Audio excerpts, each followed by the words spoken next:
But when I began the technique, what I developed, I work in the somnambulistic level.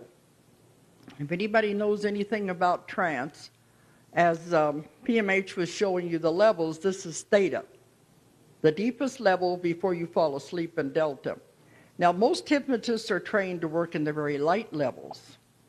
They say, you don't want to go near that somnambulistic level. Strange things happen there. Well, if you read my books, you know strange things happen there. But they're afraid they can't control it, so they don't want to work in that level. But to me, that's where all of the knowledge is and all of the information is. So I put the people into the deepest possible level of trance, which is the somnambulistic level. Now, they say the odds are 1 out of 20 or 1 out of 30 people will go spontaneously into that level when they're having a hypnosis session.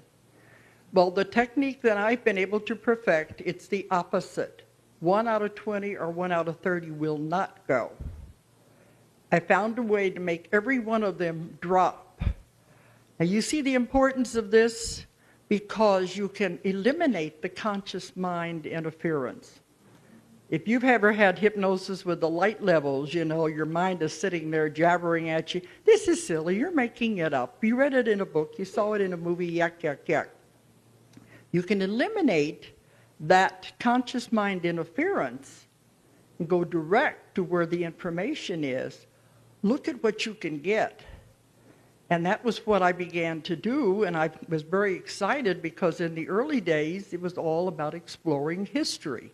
I love history. And I had people going back to different time periods. To me, it was like time travel. Because when they're in the somnambulistic level and they go into a past life, they become the other person totally. This life does not exist anymore for them. If you have asked them a question about an object or anything in their time period, that is our time period that does not exist in their time period, they won't know what you're talking about. And you've read my books, you'll notice this. There are many times that I will say something and they want to know what it is. What are you talking about? So, and that's a challenge too. I found just about everyone I've taken to the Middle Ages, and I would mention the word glass when we're wanting for descriptions, you don't know what glass is. And they'll say, what is that? And you have to think off the top of your head, how do I describe something that is so common to us, but it's unfamiliar to these people in another time period? But to me, that's so fascinating to be able to do that kind of research, because I consider myself the reporter, the investigator, the researcher of lost knowledge. So I want to know everything about everything. So you can imagine if you got a person into a time period in history, what you'd want to ask them. I want to know everything about them. And then when I write the book, I research it to death. Only after I'm finished, then I find out everything about everything dealing with the subject. And that's where I love that. To me, to be in a library and doing research is heaven. A lot of you wouldn't think so. But I can spend all day in a library looking for one little piece of information, and that is where I really come alive. I love that. When I wrote my Nostradamus books, I read every book ever written on Nostradamus. When I wrote the Jesus book, I read every book ever written on the Dead Sea Scrolls. But that way, even if I don't use it all, and I did a lot of repetition in all these books, I know what I'm talking about and I know what I'm writing about. And I know PMH appreciates this because of her love for research. But that was what I was doing in the early days, was the history, because that was what they were doing, going back to historical times.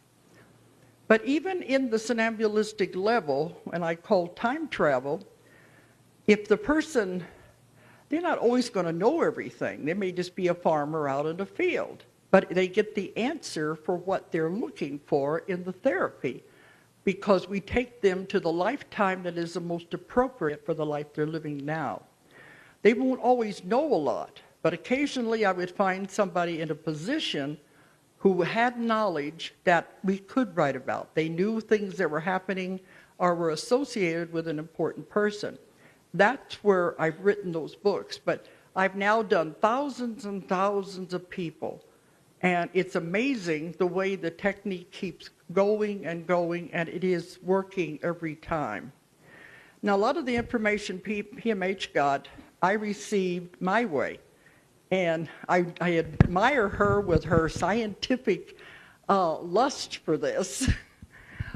Mine comes from a different direction. But still, if we are getting the same information, I think that gives it validity.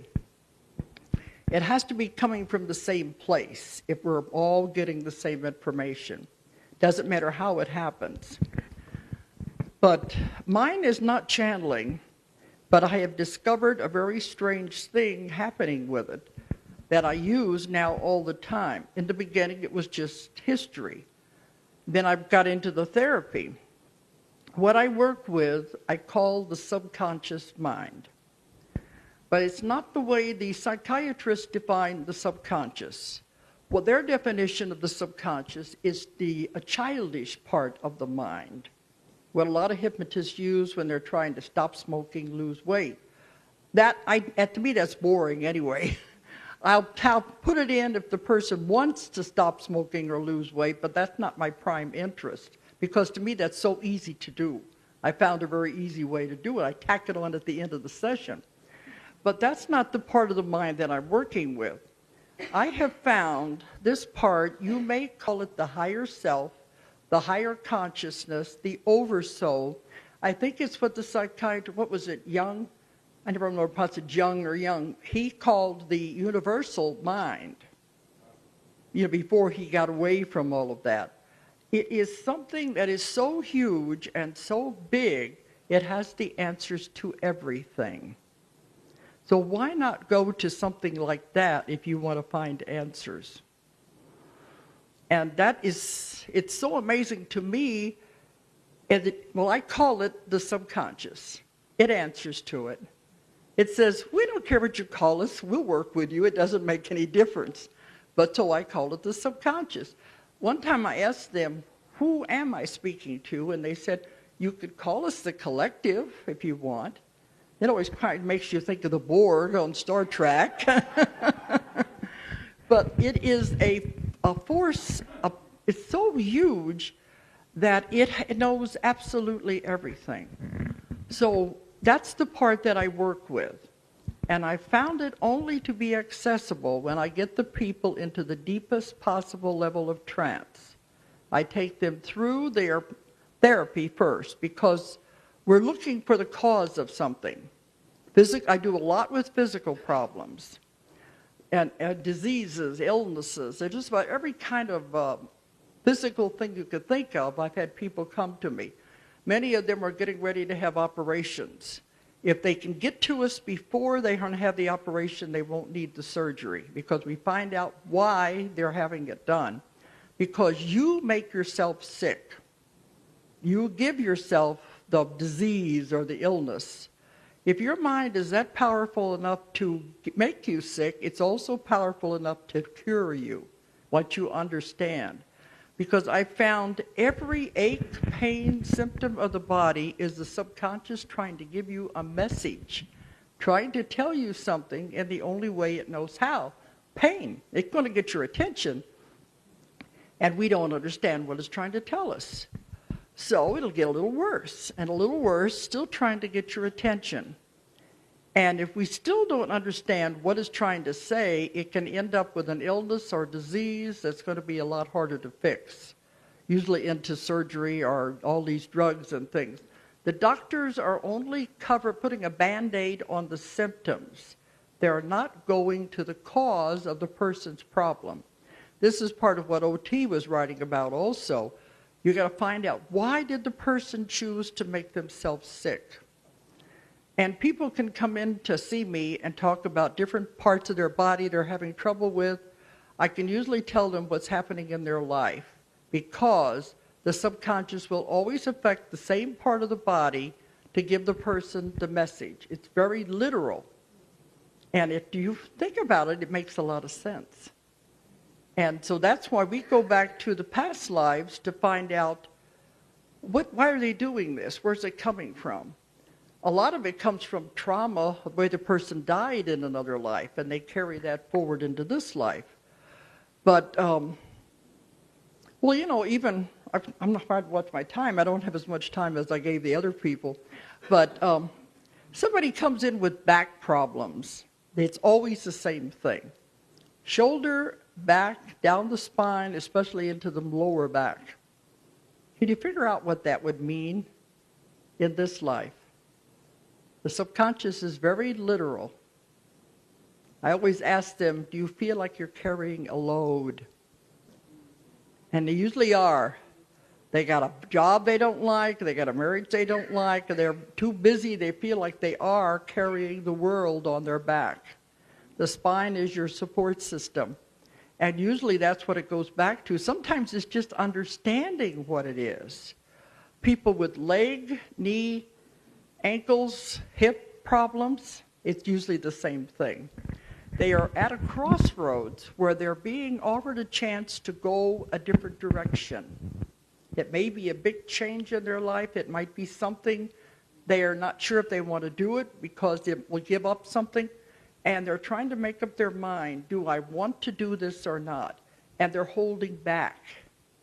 By holding back, they create pains in those areas. And you know, people end up with knee operations and hip operations, and it's just as simple as trying to find out what it is and make them make the decision. Now, this side of the body, the right side of the body, refers to now, things that are happening right now in your life. The left side of the body is holding on to things in the past. So if you have pains on that part of your body, it's something to do with letting go of something in the past. And then all these things have been told to me in my work. That's why I go with, that's the past, this is the now. Arthritis in your hands. What is it you don't want to let go of?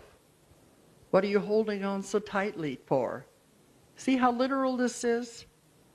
And a lot of times, see, I spend at least 2 hours or more just talking to the person before we ever have a session. Just doing therapy, getting to know them. And then it's like, what's going on in your life that's creating this? And sometimes they'll say, I don't have any problems. I just thought it'd be interesting to come, you know, and have out of curiosity. But after we talk for about an hour, then they'll finally say, well, you know, I do have something bothering me. Because they got to get to feel comfortable with you and know you, and then they can begin to tell you their real problems. So I do a lot of work with a physical. Now, that's what I'm talking about, the subconscious is this big oversoul, higher self, whatever you want to call it. I call them they, because they always refer to themselves as we when they communicate with me. They said, we can help unless the person has had an operation. It's because if something's been taken out, we can't put it back, which makes sense.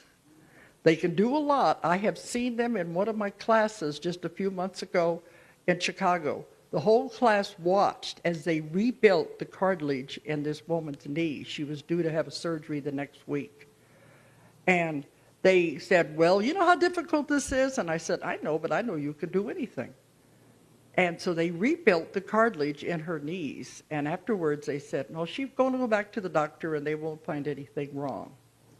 And it was a lot. We were doing the whole thing. And then even during the session, it said, well, let's just do I call it a body scan. They said, let's do that and see if there's anything else. And they said, well, we're going to work on her heart while we're in here. And I said, what's wrong with her heart? He said, she's got a murmur. I said, that's not that bad. He said, yeah, but we'll fix it while we're here. And but so she was due to have a sonogram before she had the surgery anyway. But anyway, see, when these people wake up, they have no memory of what's going on. That's what I mean. You get that conscious mind out of the way.